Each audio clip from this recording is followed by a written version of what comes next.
I've just returned from the funeral services of a very renowned surgeon, Dr. Daniel Aremula Oshebikon, the founder of Onward Specialist Hospital in Oshobo, and the father of two distinguished old boys of Government College Ibadan.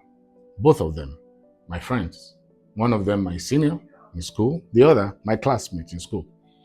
Expectedly, at the burial, there were so many other old boys of Government College Ibadan, people I hadn't seen in so many years. And at one of those gatherings, one of the old boys, who is senior to me, Tayo Bembe, invited me over to meet and greet one old boy whom I wasn't too sure I could remember or recognize. So I went over to him, greeted him, and Tayo Bembe asked me, "Do you recognize this person?"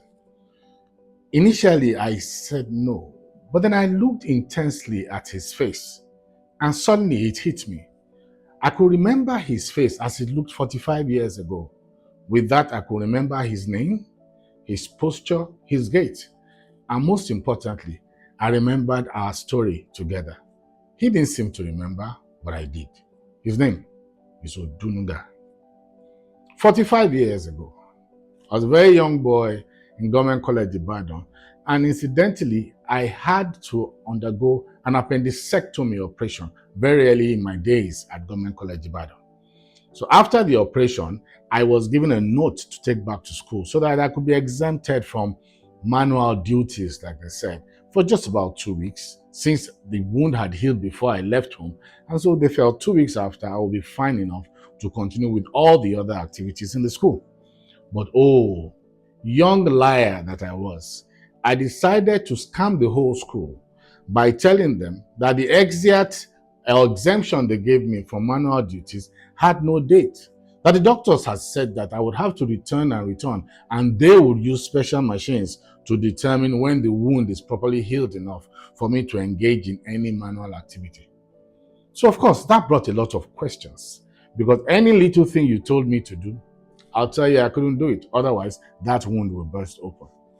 Don't forget, we were all young. None of us was a medical doctor. There was no Google. So nobody could really find out whether I was lying or not. They knew I had an operation, but nobody wanted to risk telling me to do something and have the tummy burst open. So I continued with that. And some old boys, then students, had asked me then, "How do you have your bath?" I will give them some graphic story, a lie on how I had my bath. And all the other things, I kept cooking up one story or the other. I didn't know somebody was watching. Yes, many people were angry, but some were not really bothered about trying to disprove what I was saying. But someone was watching. One day, and we needed to play football. Of course, I've been playing football secretly with my friends, unknown to the senior students in school.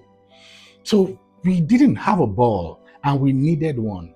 Suddenly, somebody remembered that there was a ball that was hidden somewhere in the room in our house, field house, and we needed some student amongst us to go there and find a way to retrieve the ball.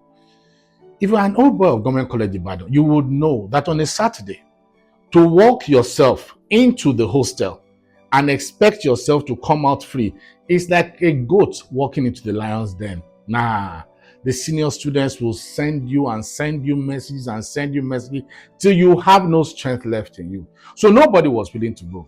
So I opted to go since I already had a cooked up lie that I'd been using for many months.